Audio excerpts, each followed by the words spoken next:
नमस्कार. मी जाधव रघुनाथ राजाराम, जवाहरनगर हायस्कूल जवाहरनगर इचलकरंजी या शाळेचा मुख्याध्यापक आहे. या शाळेची स्थापना सन 1987 मध्ये झालेली आहे. आज जवळजवळ या शाळेला 39 वर्षे झालेली आहेत. 5वी ते 10वी पर्यंत सध्या या शाळेमध्ये 669 विद्यार्थी आहेत. गेल्या 3-4 वर्षामध्ये आमच्या कबनूर एज्युकेशन सोसायटीचे विद्यमान आदरणीय जयकुमारजी कोल्हे साहेबांनी बालवाडी लहान गट, बालवाडी मोठा गट आणि पहिली दुसरीचे वर्ग सुरू केलेले आहेत. त्यामध्ये सुद्धा मुलांची संख्या आज चांगली आहे. आज शाळेतील सर्व विद्यार्थी क्रीडा क्षेत्र असेल, सांस्कृतिक क्षेत्र असेल, विविध क्षेत्रामध्ये आज विद्यार्थी आमचे चमकत आहेत. गेल्या वर्षीच 9वी मध्ये शिकणारी कुमारी अनन्या चौगले देशामध्ये उंच उडीमध्ये 2ऱ्या क्रमांकामध्ये ते भारतामध्ये आलेली आहे आणि त्याची आम्ही जंगी मिरवणूक सुद्धा काढलेली आहे. या सर्व क्षेत्रामध्ये विद्यार्थी आमचे चांगल्या पद्धतीने घडत आहेत.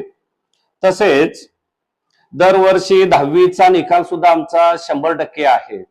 गेल्या वर्षी 146 विद्यार्थी या 10वीच्या परीक्षेला बसलेले होते. 146 विद्यार्थी सगळेच विद्यार्थी पास झालेले आहेत.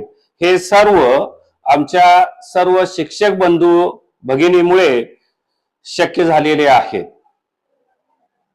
मी सर्व पालकांना एक आग्रहाचे निमंत्रण करतो की बालवाडीपासून तर 10वी पर्यंतचे आमचे ऍडमिशन थोड्या दिवसामध्ये सुरू होतील.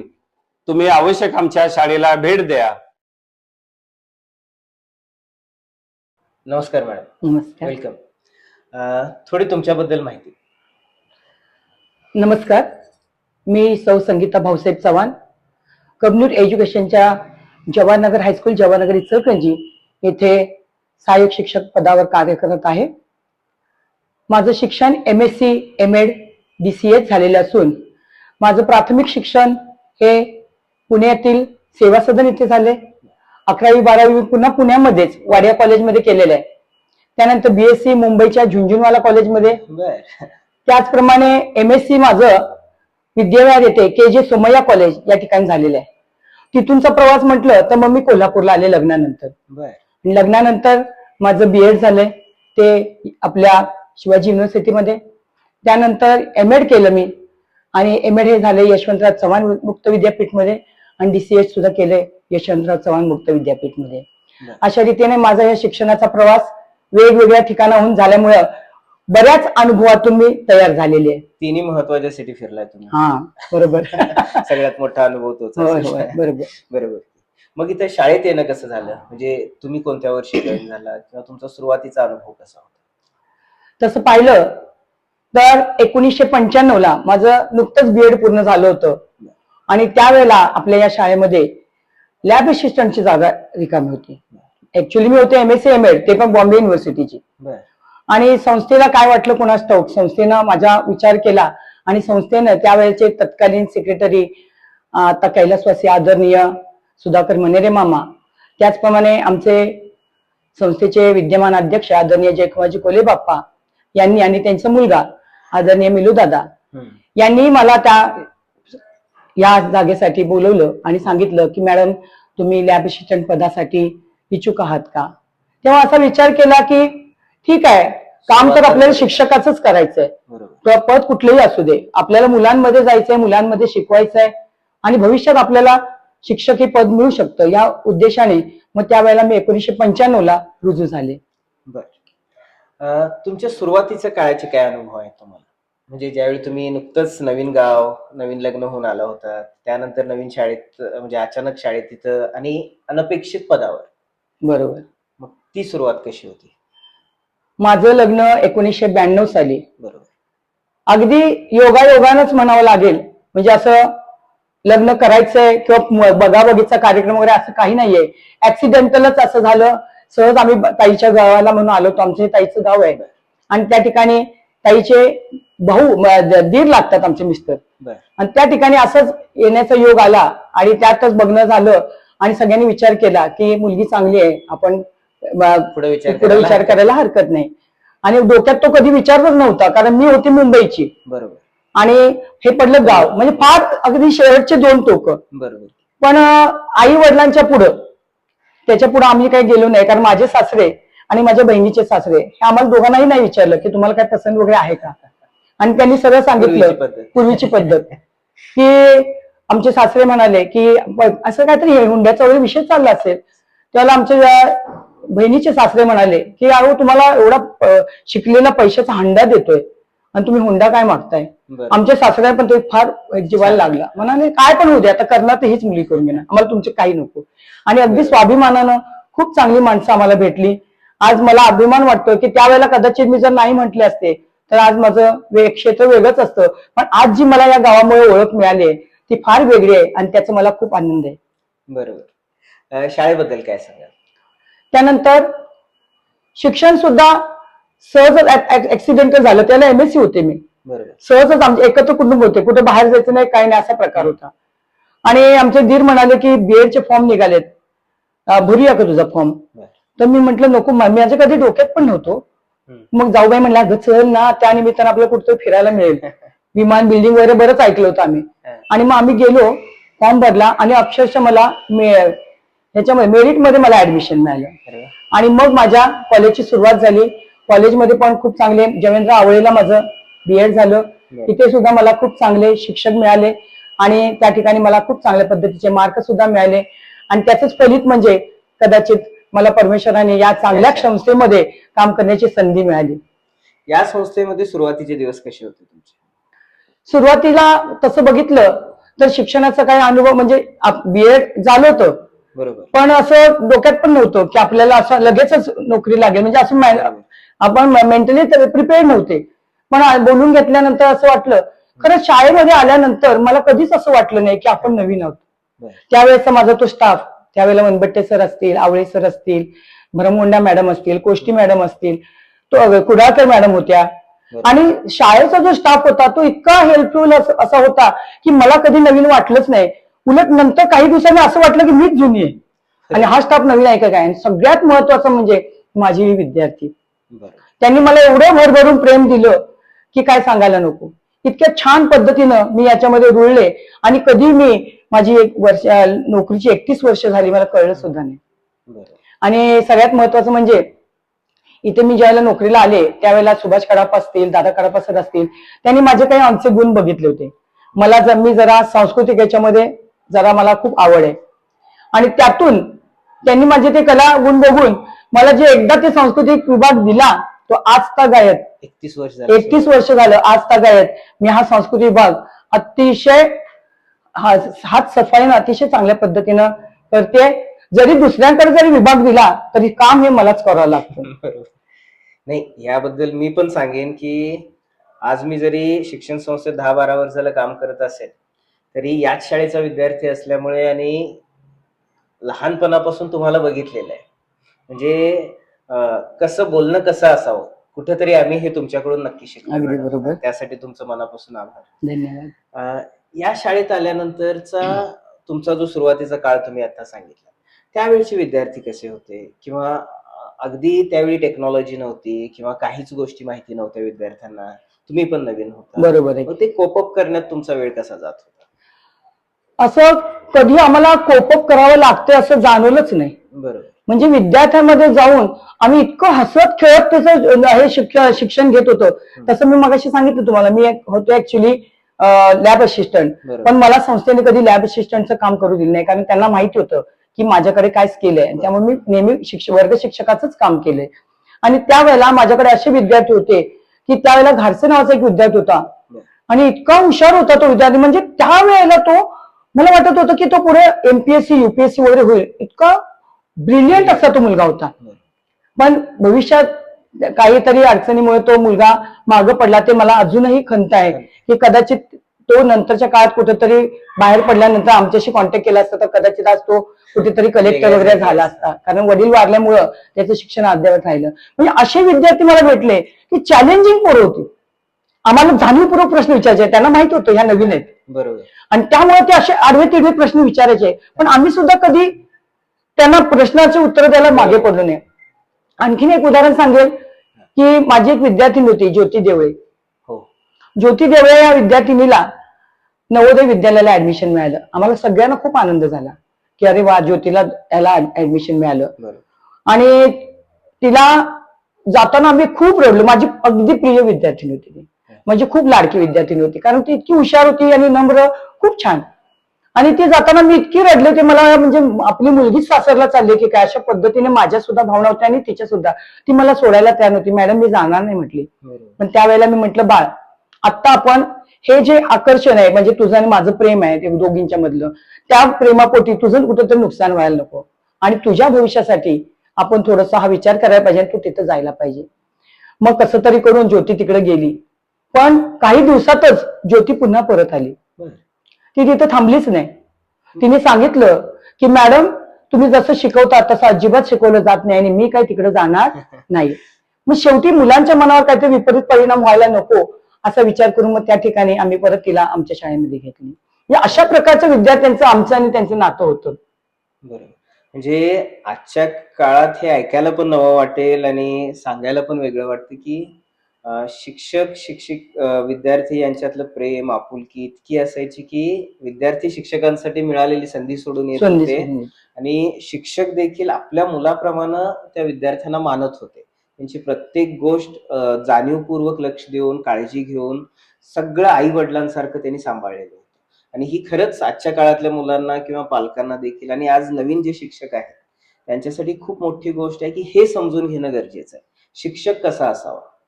शिक्षक हा नेहमी विद्यार्थ्याला माझा मुलगा आहे म्हणून जर शिकवेल तर तो बेस्ट देईल आणि फक्त आपलं काम म्हणून शिकवायला लागले तर कुठेतरी अडचणी यायला लागते.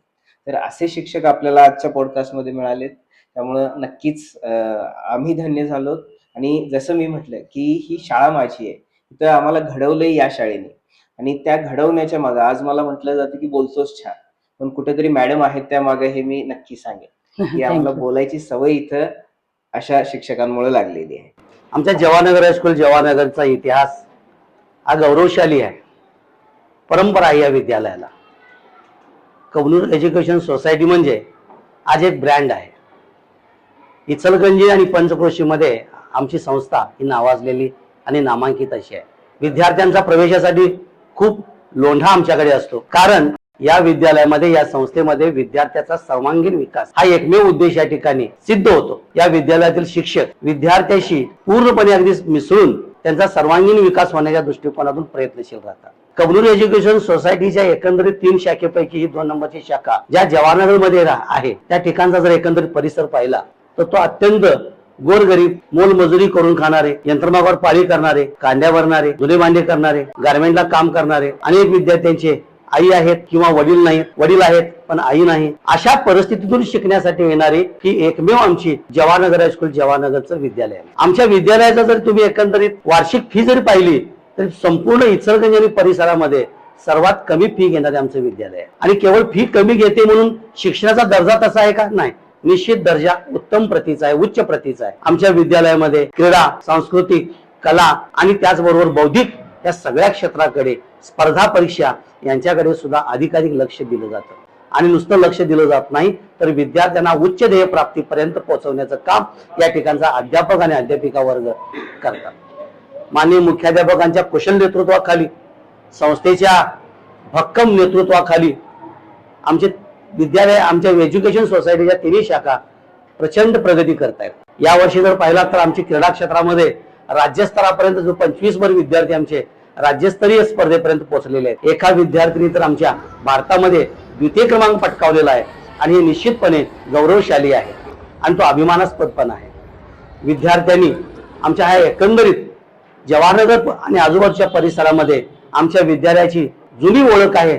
आमच्या विद्यालयातून शिकून गेलेले अनेक विद्यार्थी वेगवेगळ्या प्रांतामध्ये उच्च दर्जाचे अधिकारी बनलेले आहेत. त्याचबरोबर डॉक्टर, इंजिनियर, वकील आणि उद्योगपती सुद्धा बनलेले आहेत आणि याचा अभिमान आम्हा सर्वांना आहे.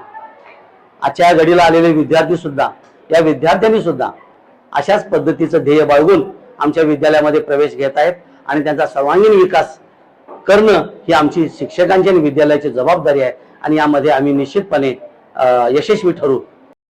मॅडम आणखीन काय सांगाल? शाळेचे चांगले 2 विद्यार्थी सांगितला, पण नक्कीच नवीन शाळा होती, बिल्डिंग कदाचित त्या काळी नव्हती. त्या काय काय अडचणी तुम्ही फेस केल्यात? मुलांना कसं लगे मुलं येत होती, त्यांच्या किंवा ऍडमिशनसाठी काय प्रोसेस होती त्या काळात? त्याबद्दल ऐकायला आवडेल आम्हाला. 1987 साली कबनूरचा काही वाढीव भाग हा जवाहरनगरमध्ये किंवा इचलकरंजीमध्ये गेल्यामुळं तसं पाहिलं तर ह्या जवाहरनगर भागातली मुलं ही अतिशय गोर गरीब वंचित समाजातले असल्यासारखं त्यांना शिक्षणापासून वंचित राहावं लागत होतं. याचं कारण म्हणजे इथली लोक ही कामकरी कष्टकरी जनता होती आणि अशा वेळेला पोट भरायचं की मुलांचं शिक्षण बघायचं आणि त्यामुळं बरीचशी मुलं शाळाबाह्य राहायला लागली होती.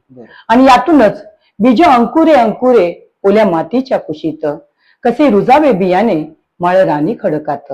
या उक्तीनुसार अंकुरित होण्यासाठी बीजाला जे अनुकूल वातावरण लागतं ती तर चांगली वाढतातच, पण ज्या बियाणांना असं अनुकूल वातावरण मिळत नाही त्यांचं काय? त्यांना अंकुरित व्हायचं असेल तर त्यांना योग्य वातावरण दिलं पाहिजे. अशा या उदात्त भावनेनं आमच्या संस्थेचे त्या काळचे अध्यक्ष आदरणीय शिवगोंडा पाटील साहेब, त्या काळचे उपाध्यक्ष आणि सध्याचे विद्यमान अध्यक्ष आदरणीय जयकुमारजी कोले साहेब, त्याचप्रमाणे सेक्रेटरी आदरणीय सुभाष काडाप्पा सर आणि खजिनदार म्हणून जे होते ते आदरणीय कृष्ण आवळे सर आणि त्या वयाचे असणारे सर्वच संचालक मंडळ यांनी एक उत्तम असा प्रकारचा उच्चार केला की सर्वांना शिक्षण मिळालं पाहिजे. जरी ही मुलं गोर गरीब घराण्यातली असली तरी सुद्धा त्यांना तर शिक्षण घेण्याचा जास्त अधिकार आहे, कारण जर ते शिकले तर भविष्यात त्यांचं कुटुंब चांगलं चालणार आहे. आणि या उदात्त भावनेनंच या ठिकाणी जवाहरनगरची स्थापना करण्याचा मनात संकल्प तयार झाला. आता शाळा सुरू करायची म्हणजे जागा तर पाहिजे. आता हा जागेचा प्रश्न सोडवायचा कसा?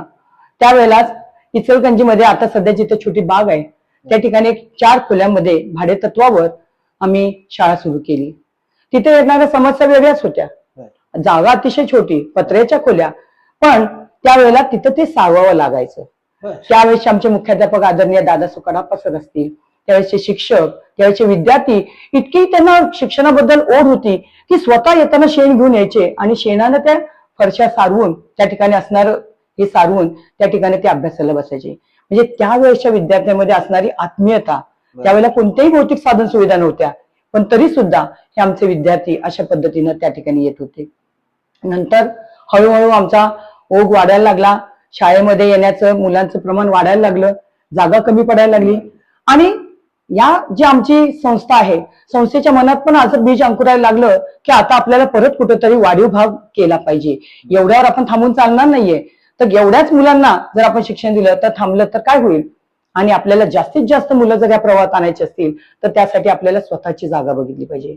आणि त्या भावनेतूनच मग आज जिथं आमची जागा आहे त्या ठिकाणी त्यावेळेसचे भंडारे म्हणून कुटुंबीय होते आणि अतिशय चांगल्या पद्धतीनं चांगल्या भावनेनं त्यांनी ही जागा आपली या शाळेसाठी देव केली. आणि मग या ठिकाणी आडवी अशी चाळ वजा इमारत बांधण्यात आली आणि त्या इमारतीमध्ये सुद्धा आमचे सर्व शिक्षक अतिशय आनंदाने शिकवत होते. त्यातला महत्वाचा प्रॉब्लेम असा होता त्यावेळेला की ही सगळी विना अनुदानित होती. विना अनुदानित तत्वावर असून सुद्धा त्यावेळेस शिक्षक सुद्धा अतिशय प्रामाणिकपणे सचोटीनं आणि कुठल्याही प्रकारची अपेक्षा व्यक्त न करता आहे त्याच्यावर समाधान मानून हे शिकवण्याचं काम करत होतं. आणि या शिक्षकांना देण्यासाठी त्यावेळेला संस्थेला सुद्धा आर्थिक गोष्टींसाठी काटकसर किंवा तारेवरची कसरत करायला लागत होती. पण त्यातून सुद्धा हे एक कुटुंबच आहे अशा पद्धतीनं वसुदैव कुटुंबकम अशा प्रकारे ही आमची शाळा हळूहळू खूप चांगल्या पद्धतीनं आकार घेत होती. आणि मग तसं बघितलं तर साधारणपणे या काळापासून ते 2000 पर्यंत साधारण हा आमचा एक सुवर्ण काळच होता. वेगवेगळ्या प्रकारच्या समस्यांना तोंड देत त्यावेळेसच्या लोकांना मुलांना 2 वेळ खायला घालायची अडचण असताना वह्या, पुस्तकं, दप्तर, शालेय गणवेश याच्यासाठी काय करायचं हा विचार आल्यावर आमच्या शिक्षकांनी जे धनिक आहेत, जी शुभचिंतक आहेत, शाळेचे हितचिंतक आहेत अशा लोकांकडे दान मागून आमच्या दान मागण्याच्या ह्याच्यामध्ये तर आमचे अध्यक्ष अगदी अग्रणी असतात. ते म्हणतात मला लाजवत वाटत नाही, मुलांसाठी जर दान मागायचं असेल तर मला कधीही लाज वाटत नाही. आणि या उदात्त भावनेतून आम्ही सर्वजण त्या ठिकाणी धनिकांकडून पैसे घेऊन या मुलांच्या ह्या समस्या सोडवत होतो. पुस्तकं वह्या वगैरे सगळं त्यांना उपलब्ध करून दिलं. त्यामुळे पालकांवरचा ओझं ताण सुद्धा कमी होत होता आणि त्यामुळे ते सुद्धा आनंदाने आपल्या मुलांना शिक्षणासाठी तर पाठवत होते. हळूहळू ही जी जागरूकता आहे ती लोकांमध्ये पसरली आणि आमच्याकडे विद्यार्थ्यांचा ओघ खूपच वाढायला लागला. यामध्ये आम्ही खूप वेगवेगळ्या प्रकारचे उपक्रम राबवत होतो. म्हणजे कुठल्याही शाळेत नव्हे तर असे उपक्रम आमच्या शाळेत राबवले जायचे. बरोबर. त्यावेळेला सुभाष कडापा सरांनी सुरुवातीला ही जी गोरगरीब मुलं आहेत त्यांना बसायला उठायला सुद्धा जागा नाहीये, तर त्या मुलांना अभ्यास करण्यासाठी संध्याकाळच्या वेळेला अभ्यास करण्यासाठी इयत्ता 10वीच्या मुलांना अभ्यास करता यावा. घरामध्ये एकच खोली असते, तिथं वादन चालू असतात, दंगा चालू असतो, गल्लीमध्ये गोंधळ चालू असतो. तर असं ह्याच्यात वातावरण मुलं अभ्यास करू शकत नाही म्हणून रात्र अभ्यासिका चालू केली. रात्र अभ्यासिकाची संकल्पना ही आमच्या शाळेतून सुरू झाली, याचा आम्हाला अभिमान वाटतो. आणि आज अनेक शाळांमध्ये नव्हती आणि आज अनेक शाळांमध्ये ह्या रात्र अभ्यासिका चालू आहेत. ह्याचा आम्हाला आनंद वाटतो की ह्याचं कुठेतरी सुरुवात पाया आम्ही घातलाय आणि याचं सर्व श्रेय जातं ते आमच्या सुभाष कडापा सरांना. खरोखरच इतके चांगले चांगले उपक्रम आम्ही घेतले. मग त्याच्यामध्ये सांस्कृतिक स्पर्धा असतील, सांस्कृतिक कार्यक्रम असतील, चांदणी भोजन सारखे कार्यक्रम की मुलांना आकर्षण वाटावं, शाळेबद्दल आकर्षण वाटावं. आज देखील आम्ही चांदणी भोजनचे कार्यक्रम शाळेमध्ये घेतो. मुलांना केवळ शाळा म्हणजे शाळा, अभ्यास, शिस्त हेच नकोय, तर त्यांना खेळायला पाहिजे, बागडायला पाहिजे, आनंद करायला पाहिजे, नृत्य केलं पाहिजे. असे अनेक कार्यक्रम जिथं संधी मिळेल तिथं आम्ही घेत होतो आणि वेगवेगळ्या उपक्रमातून मुलांचा आम्ही ताण कमी करून त्यांना अभ्यासाच्या प्रवाहात आणायचा प्रयत्न करतो. मला ऐकायला आवडेल मॅडम, अतिशय छान माहिती तुम्ही देत आहात. तो जो तुम्ही म्हटलाच आता एक सुवर्ण काळ आम्ही अनुभवला, त्यावेळेचे काही अनुभव? सुवर्ण काळ अनुभवला म्हणजे त्यावेळेचे पालक म्हणा, अतिशय चांगले पालक, सुज्ञ पालक की जे एकदा मुलाला आमच्याकडे दिले की परत त्यांना असं विचारायला सुद्धा लागत नव्हतं.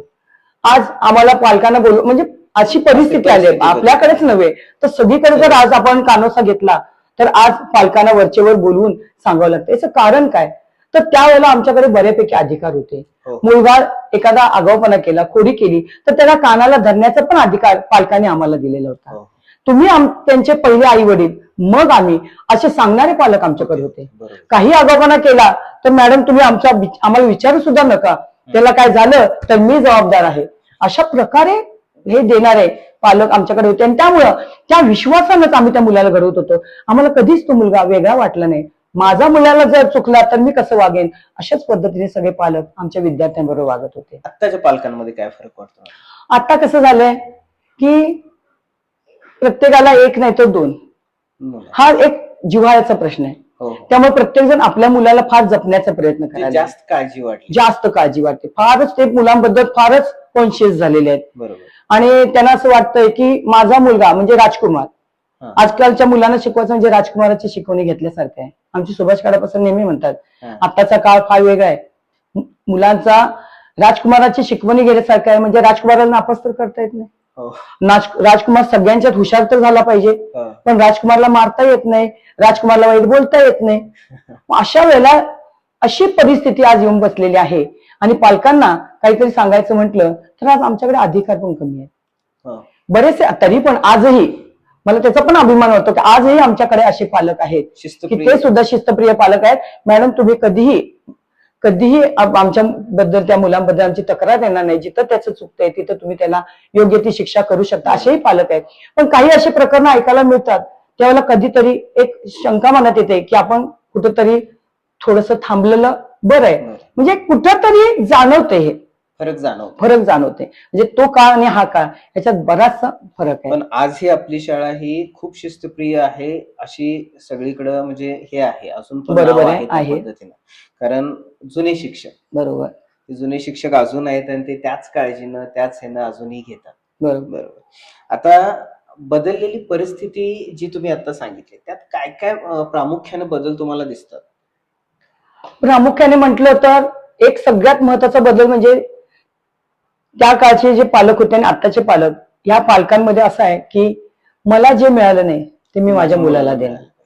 मला जे टप्पे टुमके खायला लागले ते माझ्या मुलाला होतं कामा नये.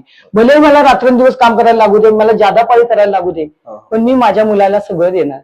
पण ह्याचा विपर्यास काय झालाय की मुलांना असं वाटायला लागलंय की सगळं मला इझिली मिळतंय, म्हणजे ते देऊ शकतात. बरोबर त्या मुलांना आपल्या वडिलांची परिस्थितीची जाणीव नाहीये.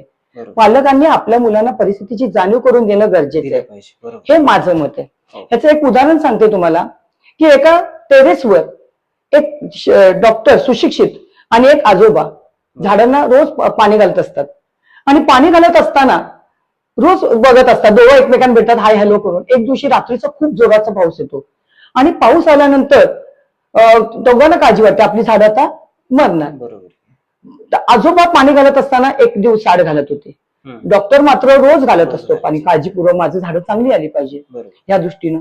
आणि ज्या दिवशी जोराचा पाऊस होतो त्यावेळेला दोघांना रात्रभर झोप लागत नाही. कधी एकदा सकाळी जाऊन झाडं बघतोय. बरोबर जाऊन बघितल्यावर असं दिसतं की डॉक्टरनी लावलेली झाडं सगळी उन्मळून पडलेली असतात, म्हणजे रोप. बरोबर आणि आजोबांनी लावलेली झाडं होती ती अशी तग धरून बसलेली होती. डॉक्टरना विचार पडला, पाऊस तर दोन्हीकडे सारखा पडलाय, हो मग हे असं का व्हावं? आजोबा अनुभवी होते. आजोबाने एक सुंदर उत्तर दिलं. बाळ म्हणाला, तू त्या रोपांना रोज पाणी घालत होता, त्यामुळे रोपांना जास्ती खोलवर जायची गरजच झाली नाही. रोपांनी वरचं पाणी घेतलं आणि ते राहिली. पण माझ्या रोपांना मी रोज पाणी घालत नव्हतो, त्यामुळे माझी रोपं पाण्याच्या शोधात मुळं जी आहेत ती जमिनीच्या खोलवर गेली, त्यामुळे घट्ट रोवली गेली आणि त्यामुळं या परिस्थितीमध्ये सुद्धा ती टिकली. अरे वा. माझं म्हणायचा उद्देश काय की मुलांना परिस्थितीची जाणीव व्हायला पाहिजे. तुम्ही लगेचच एखादी गोष्ट त्यांना दिली तर त्यांना परिस्थितीची म्हणजे जाणीव. छोट्या मोठ्या संकटांना पण नंतर ते तग धरू शकतात. हा बरोबर. त्यांना हार जीत हे सुद्धा सांगितलं पाहिजे, पचवता आलं पाहिजे. पचवता आलं आजकाल पाहिजे. ते एक जाणवते की मुलांना नाही ऐकायची सवय राहिलेली नाहीये. नाही बरोबर आहे, ठीक आहे, हारणं माहित नाहीये. नाहीये. ठीक आहे, मग खूप सारे प्रकरण आपण ऐकतो बघतो की 9वीच्या मुलानं काहीतरी जीवाचं बरं वाईट करून घेतो. बरोबर आहे, तर आजकाल पालक पण त्याच भीतीने घाबरतात. बरोबर. मुलाला ओरडणं म्हणजे तो काहीतरी करून घेईल.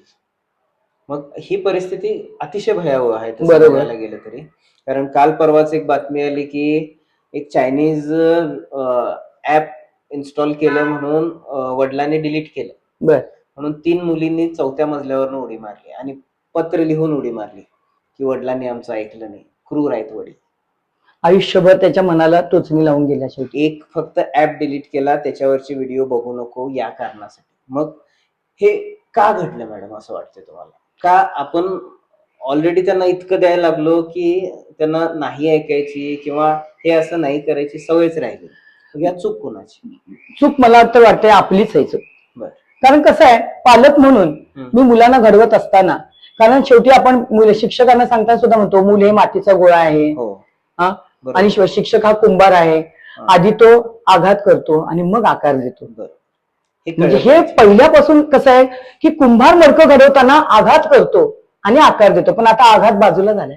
मग आकार कसा आहे? नुसता आकार कसा येणार?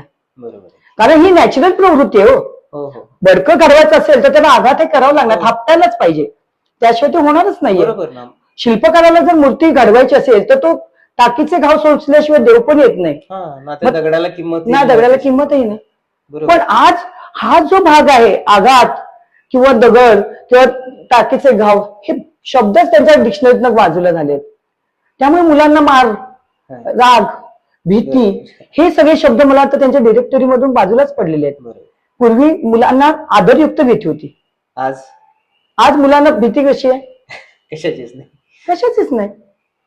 आणि हे झालंय. आणि लाड किती पॅम्परिंग करायचं मुलांना, त्याला एक लिमिट असते. बरोबर बरोबर आहे. एखादी गोष्ट जर मुलं चुकीचं करत असेल तर त्याला चुकतं हे म्हणायची सुद्धा आपली हिंमत असली पाहिजे. भले तो थोडा वेळ वाईट वाटेल त्याला, पण त्याला आपण समजून सांगितलं पाहिजे, बा त्यावेळेला मी तुला रागवलं याचं कारण हे आहे. बरोबर. मला एक शिक्षकांचं मला एक उदाहरण सांगायचंय.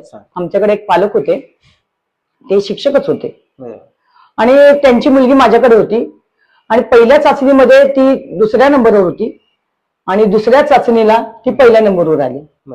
मग मी आले, म्हटलं अरे वा सर, बघा अभिनंदन, तिचा पहिला नंबर आला.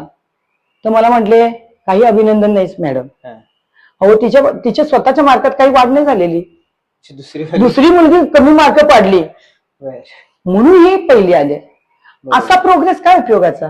म्हणजे विचार पण पालकांचे विचार सुद्धा किती परिपक्व असले पाहिजेत बघा. पण त्यांनी पण हिरवून गेले नाही की माझी मुलगी पहिली आली.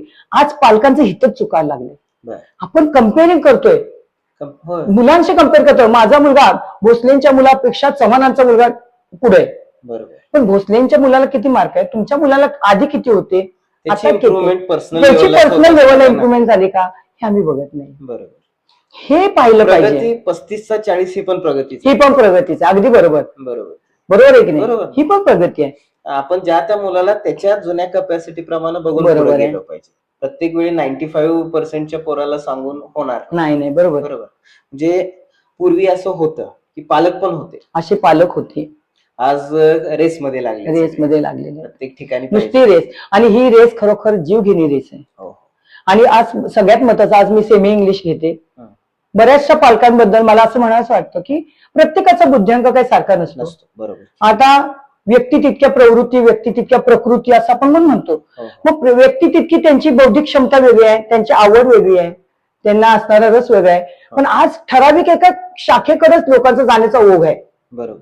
आणि त्या ओघापायी पालक मुलांना, माझ्याकडून तुला काय कमी पडणार नाही, तुला कुठल्या ट्युशन पाहिजे, तुला कुठल्या अकॅडमीला पाहिजे मला सांग, पण तुला हे मिळवलं पाहिजे. पण अशा ह्याच्यात जर एखादा मुलगा हॅमरिंग झालं होतोय, आणि अशा ह्याच्यात जर एखादा मुलगा फ्रस्ट्रेट झाला तर त्याच्यासारखं दुर्दैवच आहे ना. बरोबर. दुसरं काहीच करू शकत नाही आपण. शिक्षण हे आनंदात घेण्याची प्रक्रिया, त्याला त्यातली आवड आहे का बघा ना. ज्या मुलाला आकृत्याच काढायला येत नाहीये, ज्याला मला चित्र म्हणजेच काय माहित नाही, तर त्याला जर तुम्ही सांगितलं की तू बायोलॉजीच घेतलं पाहिजे, तो काय तिथे करणार, अप्रूव्ह करणार आहे. ह्या सगळ्या गोष्टी पालकांनी समजून घेतल्या पाहिजे, त्याच्या आवडीनुसार त्या गोष्टी त्याच्यामध्ये त्याला हे केलं पाहिजे. हो बरोबर. आता एक गोष्ट अशी पण आहे, पूर्वी ज्या काळात आम्ही शिकलो त्यावेळी आम्हाला नॉलेज नव्हतं. बरोबर आहे. पण आपण जे म्हणतो पूर्वीचा काळ आत्ताचा काळ आपण कम्पेअर करत असताना आपण चांगल्या गोष्टी जुन्या बघितल्या, पण आत्ताच्या काळात खूप साऱ्या चांगल्या गोष्टी आहेत. अगदी. जसं की मुलांचं नॉलेज हे खरंच बघण्यासारखं आहे. तो फरक कसा जाणवतो?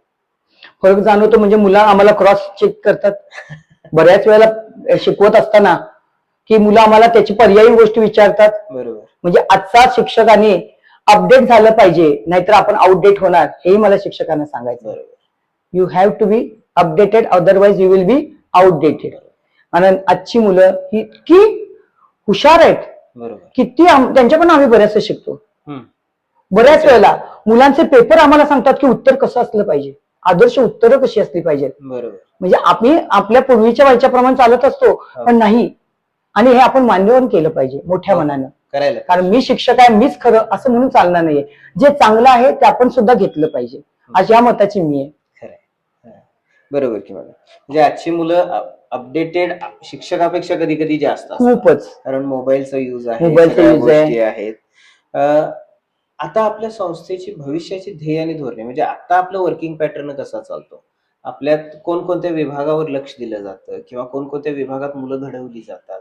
आजही आपण असं बघतोय की शाळेला ऍडमिशन, रेग्युलर शाळेंना ऍडमिशन घ्यायला थोडेसे पालक माघार घेण्याचा प्रयत्न करतात का प्रायव्हेटायझेशन कडे वाढलेलं आहे. मग आपल्या इथं असं काय होतंय, आमच्या पालकांना विद्यार्थ्यांना काय सांगाल की या शाळा आधी सारख्याच इतक्या सुंदर पद्धतीने वर्किंग सुरू आहे, इथं घडणारे मुलांचे रिझल्ट कसे आहेत, इथं मी परवाच ऐकलं की इथले विद्यार्थी नॅशनल लेवलला स्पोर्ट्समध्ये आहेत, चित्रकला असो, म्हणजे कला असो, क्रीडा असो, सर्व क्षेत्रात इथली मुलं गेलेली आहेत. पण कुठेतरी ती माहिती पूर्ण पोहोचत नाही. मी श्री सुभाष शामराव माने, पर्यवेक्षक जवाहरनगर हायस्कूल, जवाहरनगर इचलकरंजी, क्रीडा मार्गदर्शक, उंच उडीचा राष्ट्रीय प्रशिक्षक. या प्रशाळेमध्ये गेली 6 महिने झाले मी प्रमोशनवर येऊन, या 6 महिन्यामध्ये माझ्याकडून जवळजवळ 50 मुलं आज जिल्हा, विभाग, राज्य आणि राष्ट्रीय स्पर्धेमध्ये चमकलेले आहेत.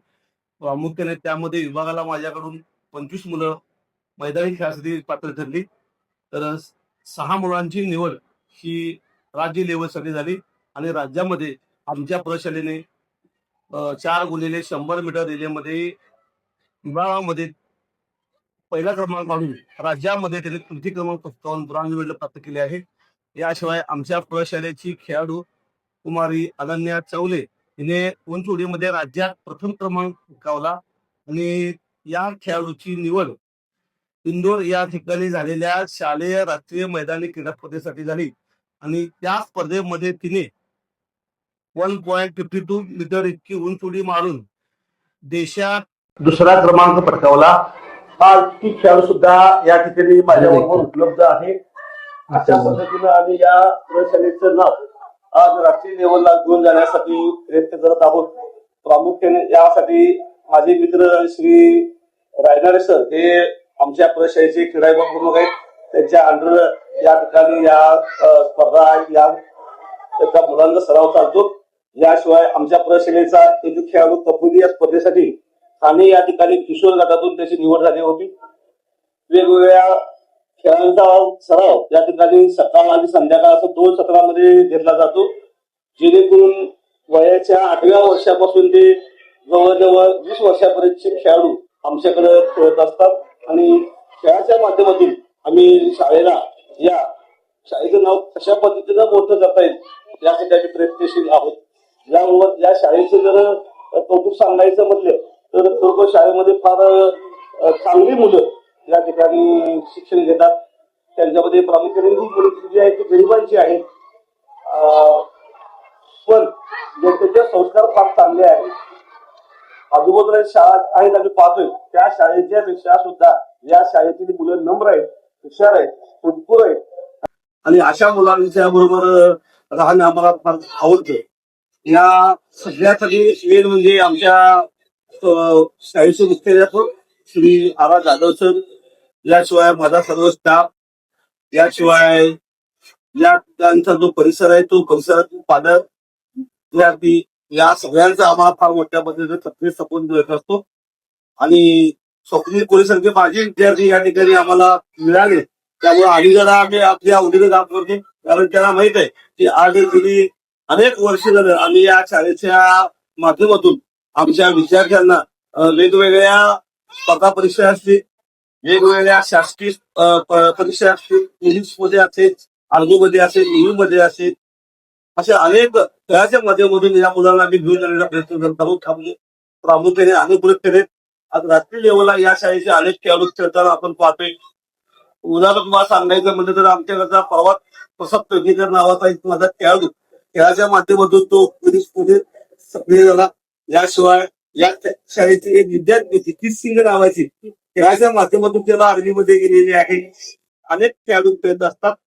नुसता आमच्याच शाळेतील खेळाडू असंही नाही, अनेक शाळेत खेळाडू आमच्याकडून खेळण्यासाठी येत असतात. आम्ही त्यांना 2 सत्रामध्ये त्यांचा सराव घेऊन असतो. जर कुणाला या ठिकाणी स्पर्धेसाठी असू दे, भरतीसाठी असू दे, शालेय स्पर्धेसाठी असू दे, जर खेळायला आवडत असेल तर त्यांनी आमच्याशी संपर्क साधावा. आम्ही अनेक वयाच्या 8व्या वर्षापासून ते वयाच्या 24 वर्षापर्यंतच्या मुलांना आम्ही पदक प्राप्त करून देण्यासाठी प्रयत्न करत आहोत. कृपया त्याने आमच्या शाळेशी माझ्याशी रायनाडे सरशी संपर्क साधण्याची हरकत नाही. ही इमारत पाहत आहे, अतिशय सुसज्ज आणि सुडोल अशा प्रकारची इमारत आज आमच्या विद्यार्थ्यांना भौतिक साधन सुविधा सहित आम्हाला संस्थेने दिलेली आहे. पूर्वीच्या काळात त्या छोट्याशा उंची कमी असणाऱ्या पत्र्याच्या खोल्या असतील आणि त्यातून त्या विद्यार्थ्यांनी विकास घडवला. पण आज जर आपण बघितलं तर त्यावेळेस पण मुलं घडत होती, पण आजच्या दृष्टिकोनातनं मुलांचं एक आकर्षण असतं, चांगली बिल्डिंग पाहिजे. ती बिल्डिंग सुद्धा आज आम्हाला संस्थेने दिलेली आहे. त्यामुळे बिल्डिंग मध्ये असणारे भौतिक साधन सुविधा असतील, मग आता भौतिक साधन सुविधांमध्ये आपण म्हणतो की एडुकॉम सुद्धा आम्ही आता करतोय. हे तुमच्या स्क्रीनवर आम्ही मुलांना शिकवतोय. त्याचप्रमाणे सुसज्ज अशी कॉम्प्युटर लॅब आम्हाला संस्थेने दिलेली आहे. त्या लॅबच्या माध्यमातून मुलांना आयटीचं शिक्षण खूप चांगल्या पद्धतीने अगदी 5वी ते 9वी पर्यंतच्या मुलांना आम्ही आयटीचं शिक्षण देतोय. त्याचप्रमाणे सुसज्ज अशी प्रयोगशाळा आहे, जी प्रयोगशाळेमध्ये विद्यार्थ्यांना नेऊन प्रयोग दाखवले जातात. वर्षभर चालणारे प्रयोग किंवा आत्ताचं शिक्षण हे करा अशावरच अवलंबून आहे. म्हणजे पूर्वी कसं ठराविक प्रयोग असायचे 10वीला आपल्याला जीव भौतिक रसायन, तसं नाही. आता तुम्हाला प्रत्येक घटक शिकवत असताना एक प्रयोग दाखवायचा मुलांना आणि त्या प्रयोगातूनच त्या मुलांनी शिकायचंय. तर त्यासाठी लागणारी सुसज्ज प्रयोगशाळा आपल्याला संस्थेनं अवेलेबल करून दिलेली आहे. सगळ्यात महत्वाचं म्हणजे खेळ, कारण आपण म्हणतो आरोग्यम धनसंपदा सगळंच आहे, पण तुमच्याकडे आरोग्य नसेल तर काय. आणि ते धनसंपदा जर वाढवायची असेल तर त्यासाठी मुलांनी आउटडोअर गेम खेळणं महत्वाचं आहे. आणि हे आउटडोअर गेम खेळण्यासाठी मुलांना आमचं सुसज्ज असं, जरी जागेच्या मानाने कमी असलं तरी सुद्धा मोर दॅन सफिशियंट असं मला तरी वाटतं की चांगलं ग्राउंड आहे. आणि या ग्राउंडमध्ये वेगवेगळ्या प्रकारचे खेळ मुलांना खेळले जातात. मुलं मातीत खेळली पाहिजेत. हो. पण आजकालची मुलं ही मातीपासून लांब लांब व्हायला लागलेली आहेत. घरात बसून मोबाईलवरचे गेम खेळायला लागलेले आहेत, कॉम्प्युटरवरचे गेम खेळायला लागले आहेत. आणि अशा काळामध्ये मुलांना मातीतले खेळ खेळायला उद्युक्त करणं, अशा प्रकारचे शिक्षक, माने सरांसारखे शिक्षक जे राष्ट्रीय कोच आहेत, आम्ही आमचं भाग्य समजतो की अशा प्रकारचे राष्ट्रीय कोच आम्हाला शिक्षक, स्पोर्ट्सचे शिक्षक म्हणून लाभलेले आहेत. मग अशा प्रकारच्या शिक्षकाच्या हाताखाली जर आमचे विद्यार्थी अजून तुम्ही आल्यात तर खूप चांगले घडू शकतात. एवढंच नव्हे तर या घडलेल्या विद्यार्थ्यांची भविष्यात चांगल्या पद्धतीने त्यांची एमपीएससी युपीएससीच्या माध्यमातून चांगल्या PSI वगैरे पदी सुद्धा त्यांची निवड होऊ शकते खेळाडूच्या माध्यमातून. म्हणजे खूप त्याला वाटा आहेत आणि त्याची पाया त्या शाळेमध्ये घातला जातो. हे आपण लक्षात घेतलं पाहिजे. बरोबर. अतिशय सुंदर पद्धतीने मॅडमांनी आता सांगितलेलं आहे. जसं की पालकांना एखाद्या विद्यार्थ्यासाठी काय हवंय? चांगले शिक्षक, चांगली आत्ताच्या काळानुसार चांगली इमारत, ठीक आहे, सर्व सोयी सुविधा उपलब्ध असल्या पाहिजेत, ठीक आहे. प्रत्येक गोष्टीत स्पोर्ट्समध्ये मुलं पाहिजेत, कलेमध्ये विद्यार्थी पाहिजेत, संगीत असो, नाट्य असो, सगळ्या बाबतीत मुलं आपली परिपूर्ण असावं हीच आजकाल पालकांची अपेक्षा असते. आणि सांगताना मला आनंद होतोय की ज्या शाळेत मी शिकलो, पत्र्याची शाळा होती, आज 3 मजली बिल्डिंग आहे. आणि त्या आता जे आपण म्हणतो परिपूर्ण म्हणजे काय नेमकं, तर ती परिपूर्णता जर बघायची असेल तर नक्की एकदा जवाहर हायस्कूलला व्हिजिट करा. कारण अतिशय समर्पक सुंदर पद्धतीनं सर्व सोयी सुविधा उपलब्ध असलेली इमारत, प्रत्येक शिक्षक हा प्रत्येक विद्यार्थ्याकडे पर्सनली अटेन्शन देऊन शिकवतो. आपला विद्यार्थी आहे, आपला मुलगा आहे ह्या भावनेनं शिकवणारा स्टाफ अजूनही इथं आहे.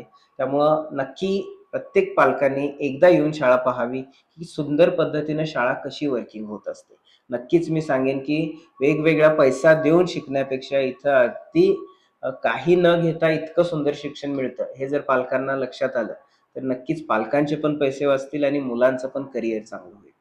आणि एक मला आवर्जून सांगायचं वाटतं की एका सर्वसामान्य कुटुंबातील मुलगी कुमारी अनन्या चौगुले बरोबर आज ही राष्ट्रीय स्तरावर देशामध्ये नंबर मिळवते, देशामध्ये द्वितीय क्रमांक पटकवते उंच उडीमध्ये. तर खरोखर हे आम्हाला अभिमानाची गोष्ट आहे. यापूर्वी देखील आमच्या शाळेतील संस्थेतील अनेक शाळांमधून विद्यार्थ्यांनी अशी घोडदौड केलेली आहे आणि आमच्या शाळेमधून सुद्धा असे विद्यार्थी घडतायत. खरोखर याचा आम्हाला रास्त अभिमान वाटतो. तिची आम्ही भव्य दिव्य अशा प्रकारची मिरवणूक काढली.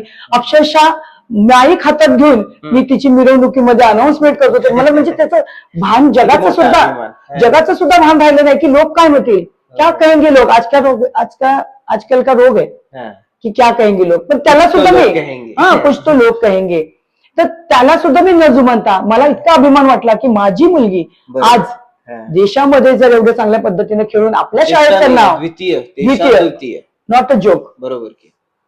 तर ते सगळ्यात महत्वाचं. त्यातनं पण तिने एक खंत मांडली की मॅडम आमच्या दोघींची पण उडी सेमच होती, फक्त माझा फॉल झाला.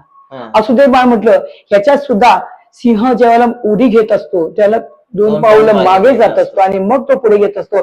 त्याच पद्धतीने आज जर तुला पहिला नंबर मिळाला असता कदाचित तू यशाने हुरळून गेली असतीस आणि तुझे अजून जोमानं तर आज तुला थोडस मागे राहिल्यामुळं उलट ह्याच्यापेक्षा जोमानं, ह्याच्यापेक्षाही तू उंच उडी मारशील अशा प्रकारच्या अपेक्षा मी त्याकडे व्यक्त केला आणि खरंच तिला ते पटलं. मुलांना अशा पद्धतीने समजून सुद्धा सांगितलं पाहिजे. त्यांचं खच्चीकरण करता कामा नये. तर पालकांनी सुद्धा की थोडक्यासाठी तू चुकलीस, हा थोडक्यासाठी चुकलीस हा शब्द सुद्धा मुलांच्या जिव्हारी लागत असतो. म्हणजे किती बारकाईनं आपण मुलांचं मानसशास्त्र बघितलं पाहिजे. ज्या वेळेला मुलं घडवायची आहे ते केवळ पुस्तकातलं नव्हे तर जीवनामध्ये वेगवेगळ्या गोष्टींचं ज्ञान त्यांना देता आलं पाहिजे. मग तो शिक्षक असू दे किंवा पालक असू दे. खरंच. आणि खरंच शाळेसाठीच नव्हे तर आपल्यासारख्या छोट्या इचलकरंजीमध्ये देशाच्या नकाशात कुठं दिसतं, कुठे आमच्या नकाशात नाव आलं, मुलीमुळं पूर्ण देशात त्या मुलीचं नाव झालं आणि गावाचं नाव झालं. म्हणजे किती मोठी गोष्ट आहे. आणि असे विद्यार्थी इथं घडतात. निकालाबद्दल तुम्ही काय सांगाल शाळेच्या? निकालाबद्दल बोलायचं म्हटलं तर सूर्याला स्वतःचा प्रकाश दाखवण्याची काय आवश्यकता नाहीये, असंच आहे हे. कारण आज गायत सुरुवातीच्या काळात जरा मुलांच्या अनुषंगानं थोडस हे असेल त्यावेळेसचा निकाल आणि आता सलग आमचा निकाल हा 100% असतो. प्रत्येक विषयाचा 5 क्लासमध्ये क्वचितच एखादा असतो, नाहीतर आमचे सेकंड क्लास किंवा फर्स्ट क्लासमध्ये किंवा डिस्टिंक्शन मध्ये आमची मुलं जास्तीत जास्त असतात. 95% मार्क आमचे विद्यार्थी पाडतात. आज आपण म्हणतो आता सध्याच्या बॅच मध्ये माझी एक विद्यार्थिनी आहे, कुठल्याही क्लासला जात नाहीये, आज तिचे आई वडील छोटासा वडापावचा गाडा चालवतात. मी सगळ्या मुलांना तिचं उदाहरण देते. संस्कृती लोटके नावाची माझी विद्यार्थिनी आहे सध्या आता या बॅचला. त्या मुलीला पुस्तकं सुद्धा असतील की नाही शंका आहे. ती मुलगी एवढी सालस मुलगी आहे, तर त्या मुलीला कुठल्याही प्रकारचा क्लास नसताना आज सगळ्या वर्गामध्ये 1 नंबरचे मार्क असतात. बरोबर. शिकवताना आम्ही सगळ्यांना एकसारखं शिकवत असतो. हो हो देणाऱ्याचे मुलांच्या हात हजार दुबळी माझी झोळी. तुम्ही कसं घेताय, हो हो ज्ञान देणारे सगळ्यांना देत आहेत, पण मुलं कसं घेतायत आणि ते घेण्याची प्रवृत्ती कशी आहे त्याच्यावर बरंच अवलंबून असतं. बरोबर. तर मला त्या मुलीचा खरोखर अभिमान वाटतो आणि माझी त्या मुलीकडनं पण इतकी अपेक्षा आहे की खरंच काहीतरी एक मिरॅकल मोठं घडून येणार काहीतरी आहे. करून येणार आहे. हे असेच कष्टाळू विद्यार्थीच इतिहास घडवतात. नमस्कार, मी अंकुश कांबळे, सहाय्यक शिक्षक जवाहरनगर हायस्कूल जवाहरनगर इचलकरंजी. कबनूर एज्युकेशनच्या या जवाहरनगर शाखेमध्ये गेली 10 वर्ष मी अध्यापनाचं काम करीत आहे. हे कामकाज करत असताना एक आनंदानं सांगू इच्छितो की गेली 10 वर्ष मी अध्यापनाचं काम करत असताना इयत्ता 10वीचा जो निकाल आहे तो निकाल गेली 10 वर्ष 100% आहे. निकालासोबतच 8वी NMMS असेल, 8वी स्कॉलरशिप असेल, 5वी शिष्यवृत्ती क्लासेस, अशा अनेक प्रकारचे क्लास आम्ही या ठिकाणी घेतोय. या क्लासेसमध्ये, या शिष्यवृत्तीच्या परीक्षेमध्ये अनेक विद्यार्थ्यांनी यश संपादन केलंय. या यशासोबतच विद्यार्थ्यांची सुरक्षेसोबत शिस्त, संस्कार अशा अनेक गोष्टी, अनेक संस्कार, अनेक मूल्य या विद्यालयामध्ये रुजवली जातात. या निमित्तानं सांगू इच्छितो की आपल्या शाखेमध्ये लहान गट, मोठा गट व प्राथमिक, त्याचबरोबर इयत्ता 5वी ते 10वीचे प्रवेश सुरू झालेत. ज्या विद्यार्थ्यांना प्रवेश घ्यायचा आहे अशा विद्यार्थ्यांच्या पालकांनी आमच्या विद्यालयाचे मुख्याध्यापक आदरणीय जाधव सर यांच्याशी संपर्क साधून लवकरात लवकर प्रवेश घ्यावा ही नम्र विनंती. खरंच आहे. आता मला एक प्रश्न विचारायचा आहे. जसं की आपण बघितलं, कोरोना नंतर विद्यार्थ्यांमध्ये खूप बदल दिसायला लागलेले आहेत. पूर्वीच्या काळातले विद्यार्थी थोडेसे वेगळे असायचे. बरोबर. कोरोना नंतर तुम्हाला काय काय फरक जाणवले मुलांचे? कोरोनाने तर खरोखर सगळ्यांच्या जीवनात खूप मोठी उलटापालट करून टाकली. खरंच आहे. कारण कोरोना ज्या वेळेला आला त्यावेळेला सगळ्यात पहिलं म्हणजे माणुसकी संपली. बरं. काही ठिकाणी माणुसकी निर्माण पण झाली. निर्माण पण झाली. तुरळक उदाहरण आहेत, हो. पण माणुसकी पहिली संपली. बरं. आपली आपल्यापासून दूर झाली हो हो. आणि त्यात प्रत्येक जण आपलं मूल 3 हात लांब राहायला 3 हात लांब राहायला लागले. आपलं मूल आपल्या मुलांना कसं काय जपलं पाहिजे या दृष्टिकोनातनं प्रत्येक जण वागत होतो. आणि त्यातच शाळा कशी चालवायची हा एक मोठा यक्ष प्रश्न आमच्याकडे होता. त्यावेळेला कोरोनाच्या काळात आम्हाला ऑनलाईन तास घ्यायला सांगितले. इच्छा नसताना इच्छा मोबाईल सुरू नसताना द्यावा लागला. इच्छा नसताना मुलांना मोबाईल द्यावा लागला आणि त्या मोबाईलची चटक लागली. खरं आहे. म्हणजे जसं ईस्ट इंडिया कंपनी आपल्या देशात आली आणि त्यांनी चहाची सवय लागली. आज सुद्धा आपली सुरुवात दिवसाची चहाशिवाय होत नाही. म्हणजे आज इंग्रज निघून गेले, कित्येक वर्ष झाली, त्यांच्यापेक्षा जास्त चहा आपण पितो. आपण असंच हे काहीतरी मोबाईलचं झालंय. बरोबर. कारण होतं कोरोनाचं, बरोबर. पण निमित्त झालंय ते निमित्त झालं. हो. आणि आज त्या मोबाईल शिवाय ही मुलं राहूच शकत नाहीये. खरंय. पालक स्पष्ट सांगतात की तुला मोबाईल शिवाय तो मोबाईल पाहिजेच म्हणतोय. हो. ही पालकांना सुद्धा मुलं ऐकणं म्हणतात. झाले आहेत. आता तुम्ही मगाशीचं उदाहरण सांगितलं, हो हो. किती विदारक चित्र आहे बघा हे. किती छोटी गोष्ट हा? आहे ती. म्हणजे त्या मुलाच्या चांगल्यासाठीच आई वडिलांनी सांगितलं की तू हे बरोबर. ऍप घेऊ नको. पण आज पालक सुद्धा खरोखर हतबल झालेत मुलांच्या पुढे. इतकं त्या मोबाईलची चटक त्या मुलांना लागलेली आहे. आणि त्या काळात सगळ्यात महत्वाचं म्हणजे मुलांना मोबाईलची सवय लागली. त्यांना ते शिकवलेलं कितपत कळत होतं, कारण एकमेकांशी परत आपण प्रत्युत्तर देणं घेणं आंतरक्रियाच होत नव्हती ना. बरोबर. जशी वर्गामध्ये शिक्षक आणि मुलांच्या मध्ये आंतरक्रिया होते ती बरोबर. आंतरक्रिया त्यात नाही. तो एक तोटा झाला. बरोबर. त्या काळात परीक्षा 10वीच्या अशाच झाल्या. हो. आधीच्या परीक्षेचे वरचे मार्क दिले. त्यामुळे त्यावेळेला जळकी डिग्री एक होती बघा पूर्वी, तुम्हाला ऐकून माहिती असेल. त्यावेळेचे पेपर जळाले होते बरं. आणि त्यामुळे त्यांना मार्क देता येत नव्हते. त्यामुळे त्या व्यक्तींना जळकी डिग्री दिली गेली. बरं. अशाच पद्धतीने कोरोना डिग्री दिली गेली. आणि त्यामुळे लोकांचं त्या डिग्रीकडे बघण्याचा दृष्टिकोनच वेगळा झाला. त्या काळात जी खरोखर हुशार मुलं होती त्यांचं कदाचित त्यांना 98-99% साठी मार्क, आमचे रायनडे नावाचे विद्यार्थी होते खूपच हुशार, तर त्या मुलांना त्याच्याही पेक्षा कदाचित चांगले मार्क पडले असतील. पण ह्या कोरोनाच्या काळामध्ये त्यांना त्यांची चुणूक दाखवता आली नाही. बरोबर. हेही मुलांचं नुकसान झालं. तर काही मुलांचं हे नसताना सुद्धा त्यांनी पास झाले पास झाले. आणि बरोबर. पुढे निघून गेले. म्हणजे अशा वेगवेगळ्या गोष्टी झाल्या. आणि सगळ्यात दुर्दैव म्हणजे या कोरोनामुळे हे लागलेली लत म्हणजे हा मोबाईल. मुलं घराबाहेर पडायला तयार नाहीत. आजही एका घरात 4 खोल्या असतात, 4 खोल्यात 4 मुलं असतात. मी तर परवा वर्गात मुलांना चेष्टेने सुद्धा सांगितलं की मुलगा आईला विचारतो, आई जेवण झालंय का, टायपिंग करतो, मग आई तिथून म्हणते येस कम. खरोखर म्हणजे आपण किती दूर व्हायला लागले बघा इंटरनेटच्या युगामुळं किंवा इंटरनेटमुळे. जग जवळ आलं म्हणतोय पण माणसं लांब गेली, बरोबर, माणसं लांब गेली. खरंय. म्हणजे हा टेक्नॉलॉजीचा दुरुपयोग आहे असं म्हटलं तर चालेल. कारण याचं एक उदाहरण म्हणजे परवाच मी बातमी ऐकली की एक मुलगा, त्याला 90 लाखाचं पॅकेज आहे, तो फॉरेन मध्ये राहतो. आई वडील जवळजवळ 3-4 महिने झाले भरून पडलेले सुद्धा त्यांना कळलं नाही आणि शेजाऱ्यांना कळलं नाही. विशेष कोणाकडे लक्ष नाही. मग हे कशाच प्रतीक आहे? प्रगतीचं आहे? बरोबर. हा प्रश्न मला विचारावा असं वाटतो समाजाला की मोबाईल हा खरोखर चांगला आहे. गुगलच्या माध्यमातून ज्या वेळेला आम्ही शिकत होतो त्यावेळेला नॉलेज घेण्यासाठी आम्हाला 4-4 कॉलेजेस फिरावं लागत होते, पुस्तकं फिरावं लागत होती आणि तेव्हा कुठे एखादी डेफिनेशन आम्हाला मिळत होती. पण आज तुम्हाला ऑन द स्पॉट एक गुगल टायपिंग सुद्धा करायला लागत नाही. एक गुगल म्हटलं की गुगल तुम्हाला जीन्स सारखा तयार आहे. म्हणजे अल्लाउद्दीनचं चिराग सगळ्या माहिती मिळालंय तुम्हाला. पण त्याचा उपयोग कसा करायचा? जग जाळायला जर तुम्ही त्याचा उपयोग करत असाल त्या चिरागचा तर त्याचा उपयोग नाहीये. जसं एक उदाहरण सांगते मी, युरेनियम. युरेनियमचा उपयोग जर आपण बॉम्ब मध्ये केला तर आणि तो बॉम्ब जर एखाद्या तर विध्वंसपणा होऊन अनेक देश किंवा अनेक उद्ध्वस्त होऊ शकतो. पण तेच युरेनियम जर आपण वीज निर्मितीसाठी किंवा लाईट तयार करण्यासाठी वापरला तर कितीतरी शहरं प्रकाशित होतील. युरेनियम तेच आहे. बरोबर. उपयोग 2 झाले. तसं मोबाईल सुद्धा एकच आहे. त्याचा उपयोग आपण कसा करायचा ही दुधारी तलवार आहे. ह्याचा उपयोग पालकांनी आणि मुलांनी कसा करावा हे आपलं आपणच ठरवलं. शेवटी पालकांची जबाबदारी या ह्याच्यात वाढते. कारण मला असं वाटतं की आपण जर फोन घेऊन बसलो, मुलांना वेळ नाही देऊ शकलो तर नक्कीच मुलं पण फोनच घेऊन बसतात. बरोबर आहे. त्यानंतर आपल्याला काय अधिकार राहतो की फोन ठेव आणि माझ्याशी बोल म्हणायचा. कारण एकदा सवय लागली की ती सुटणार नाही हे माहित असताना पालकांनी किमान थोडा वेळ तरी रोज विद्यार्थ्यांना दिला पाहिजे की ज्याच्यामध्ये जसं मी एक ठिकाणी ऐकलं की 1 तास दिवसातला फोन युज करायचा नाही. त्यावेळी जुन्या पद्धतीनं जेवणाला बसायचं. बरोबर. मुलांना आई वडिलांना विचारलं पाहिजे दिवसभरात काय झालं, त्यांची पण दुखणं आहेत ते सांगणार कोणाला आहेत.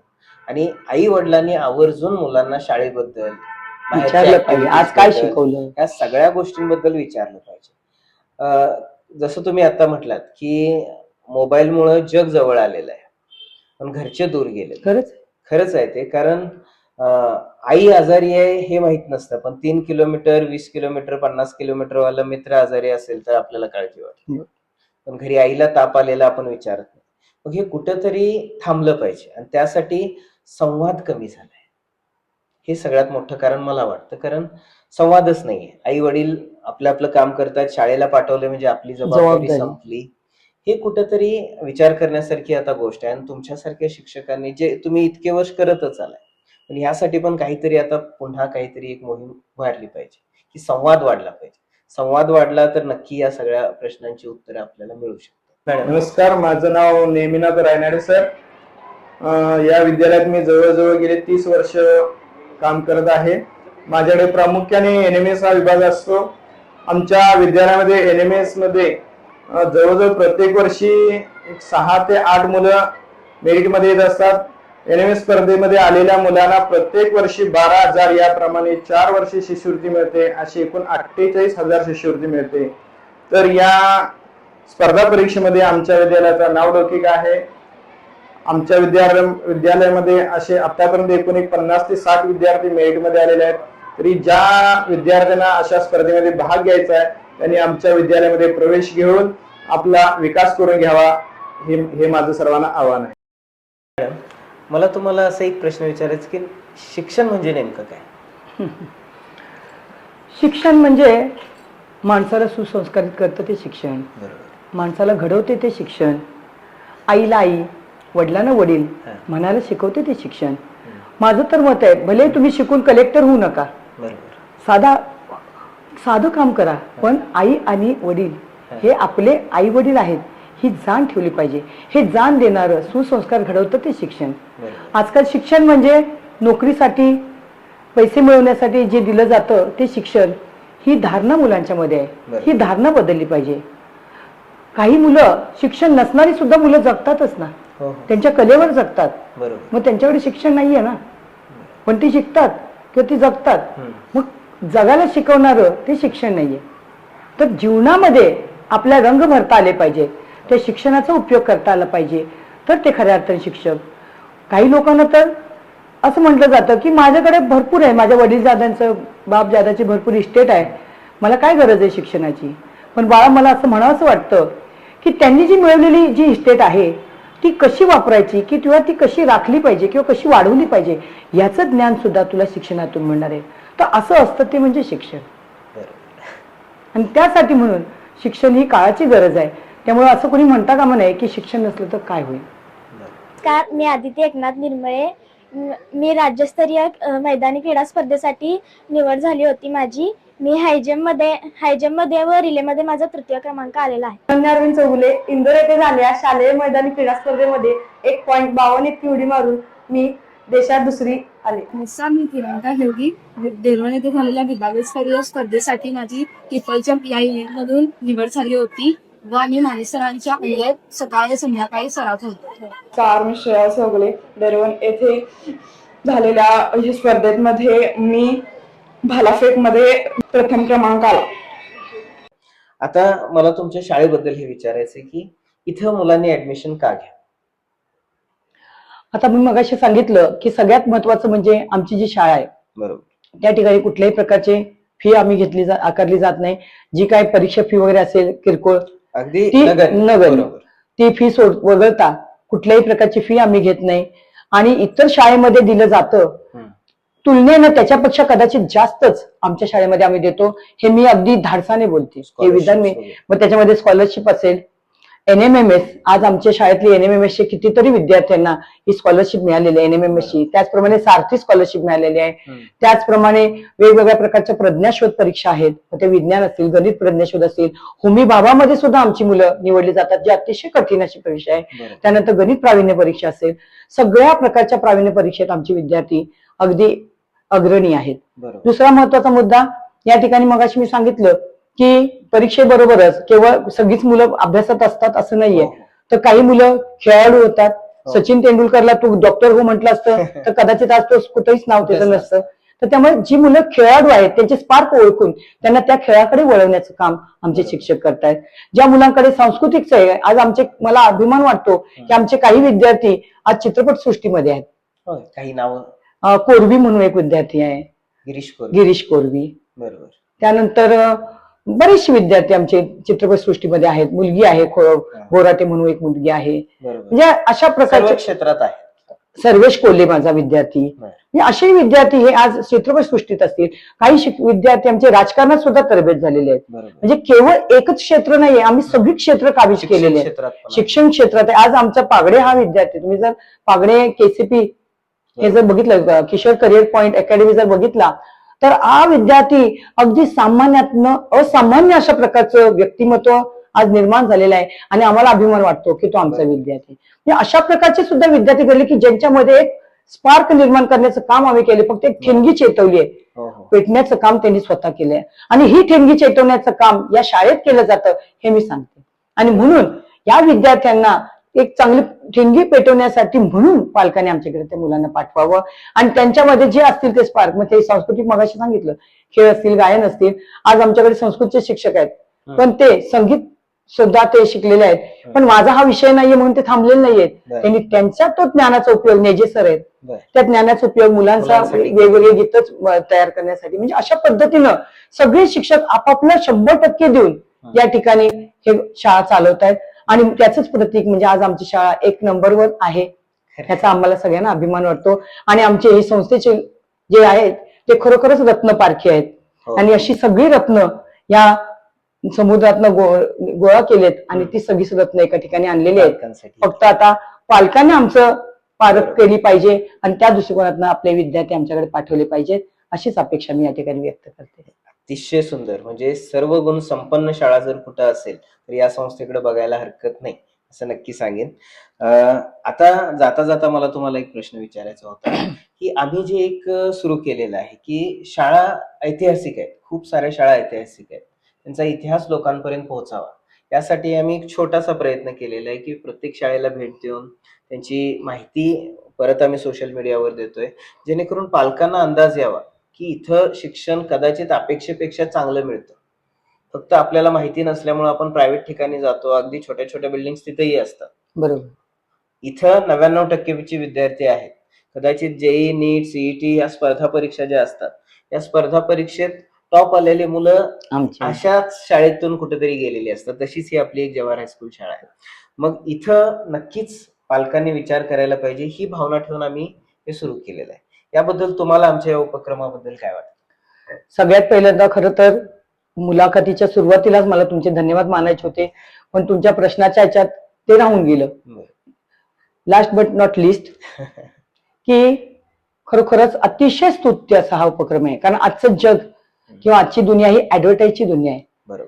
काय म्हटलं जातं की बोलणाऱ्याचे एरण खपतात, हो हो, न बोलण्याच्या सोनं सुद्धा खपत नाही, खरंय. म्हणजे अशी एक म्हण आहे. तर त्या दृष्टिकोनातून ऍडव्हर्टाईजचा हा जमाना असताना आज कुठल्याही प्रकारची अपेक्षा न करता तुम्ही स्वतःहून आमच्यापर्यंत आलात, ही जी तळमळ आहे बरोबर. आणि या शाळेबद्दल आपण लोकांपर्यंत घेऊन पोहोचलं पाहिजे. कारण आज तर तुम्ही आमच्याकडे आला नसता तर कदाचित ही आयडिया आमच्या डोक्यात पण आली नसती. बरोबर. आणि त्या माध्यमातून दुसरी गोष्ट म्हणजे तुम्ही हा उपक्रम ठराविक चांगल्या मोठ्या शाळेमध्ये सुद्धा राबवू शकला असता, हो. किंवा त्यांनी स्वतः वैयक्तिक जाहिरात करून आपल्या शाळेचं नाव मोठं करतात. बऱ्याचशा लोकांच्या जाहिराती पण असतात, आपण बघतो मोठमोठ्या नेत्यांच्या असू शकतात किंवा मोठमोठ्या पैसेवाल्यांच्या शाळा आहेत. पण आज आमच्यासारखी जी गरीब मुलांना शिकवणारी शाळा आहे, त्या मुलांच्या शाळेमधून कसे स्पार्क आहेत, कशा प्रकारची विद्यार्थी या ठिकाणी घडले आणि त्या विद्यार्थ्यांना घडवणारे जे शिक्षक आहेत त्या शिक्षकांचा अनुभव फक्त तुम्ही मुख्याध्यापकांची मुलाखत घेऊ शकत होता, हो, पण तुम्ही त्या मुलांना घडवणाऱ्या शिक्षकांची सुद्धा एक मुलाखत घेतली आणि त्यांच्या अनुभवाला सुद्धा एक तुम्ही एक चांगलं महत्व दिलं, प्लॅटफॉर्म दिला. त्यामुळे खरोखरच तुमचं कौतुक करावं तेवढं थोडं आहे. कारण अशा प्रकारचा उपक्रम अतिशय स्तुत्य असा उपक्रम आहे, त्याबद्दल तोडच नाहीये. असा हा उपक्रम मला वाटतं पहिल्यांदाच मी ऐकलं, भारतात पहिल्यांदाच आलाय शैक्षणिक उपक्रम. कारण बाकीच्या गोष्टी जास्ती करून पुढे हे आणल्या जातात ज्यातून मला फायदा आहे. हो हो, मला याचा काय फायदा? पॉडकास्ट नाहीये आज. शैक्षणिक पॉडकास्ट नाहीच आहे, कारण ज्याची भिस्त हा आजचा विद्यार्थी हा उद्याचा भावी नागरिक आहे. हो, हो. आणि हा भावी नागरिक जर चांगला घडायचा असेल तर त्याला चांगला प्लॅटफॉर्म, चांगली शाळा मिळायला पाहिजे. या उदात्त भावनेनं तुम्ही त्या शाळेची माहिती त्या मुलांपर्यंत या मुलाखतीतून पोहोचवताय. खरोखरच अतिशय चांगला आपला हेतू आहे आणि हा हेतू सफल होऊ देत. तुम्हाला आमच्या शुभाशिष आहेत आणि तुमच्या या मुलाखतीतून विद्यार्थ्यांचा लोंढा आमच्या शाळेकडे लागू दे अशा प्रकारची अपेक्षा व्यक्त करते. आणि पुन्हा एकदा तुम्हाला मी तुमच्या या कार्यासाठी हार्दिक शुभेच्छा देते. थँक्यू. नक्कीच मॅडम, मी पण आश्वासन देतो की हा व्हिडिओ जर समाजाच्या प्रत्येक घटकापर्यंत पोहोचला तर नक्कीच प्रत्येक पालकाला असंच वाटतं की एक आदर्श शाळेत आदर्श शिक्षकांच्या याच्यात आपला पाल्य जावा. आणि मी अभिमानानं सांगू शकतो की आमच्यासारखे असंख्य विद्यार्थी ज्यांना बोलताना पहिल्यांदा पाय थरथरत होते, पण आज हजारो लोकांच्या समोर आम्ही भाषण करतो, हे घडवणारी शाळा हीच आहे. त्यामुळे मी स्वतःही म्हणेन की नक्कीच एकदा व्हिजिट करा आणि अतिशय सुंदर पद्धतीने आपल्या मुलाचं भाग्य उजळून टाकेल अशी संस्था नक्कीच ही आपली आहे. यावर आभारी. एक चारोळी. हा, बोला. आता सांगितलं सरांनी की प्रत्येकालाच ते जमतं असं नाहीये. बरोबर. याच्यावर माझं एक शिक्षकांना सांगणं आहे किंवा पालकांना आहे की प्रत्येकाकडे प्रतिभाशक्ती असते असंच नाही. बरोबर. प्रत्येकाकडे प्रतिभाशक्ती असते असं नाही, पण प्रत्येकाकडे असतं काही ना काही. पण प्रत्येकाकडे असतं काही ना काही. हा विचार जेव्हा येईल तुमच्या प्रत्येकाच्या मनातही, तेव्हाच यश मिळेल तुमच्या प्रत्येक विद्यार्थ्यालाही, तेव्हाच यश मिळेल तुमच्या प्रत्येक विद्यार्थ्यालाही. थँक्यू. हे झालं शिक्षकांसाठी. आणि विद्यार्थ्यांसाठी मी एवढंच सांगेन की कस्तुरी मृगासमोर तुझे सर्व काही आहे तुझं पाशी, कस्तुरी मृगासमोर तुझे सर्व काही आहे तुझं पाशी, मग कशास कोण हवे तव पाठीशी, कर जागृत तव आत्मविश्वासाशी आणि घेऊनच भरारी गगनाशी, घेऊनच भरारी गगनाशी. ही भरारी घ्यायला आम्हाला आवडेल आणि अशी भरारी घेण्यासाठी नक्कीच आमच्या शाळेला भेट द्या आणि आपल्या पाल्यांना आमच्या शाळेत पाठवा. धन्यवाद. नमस्कार. थँक्यू.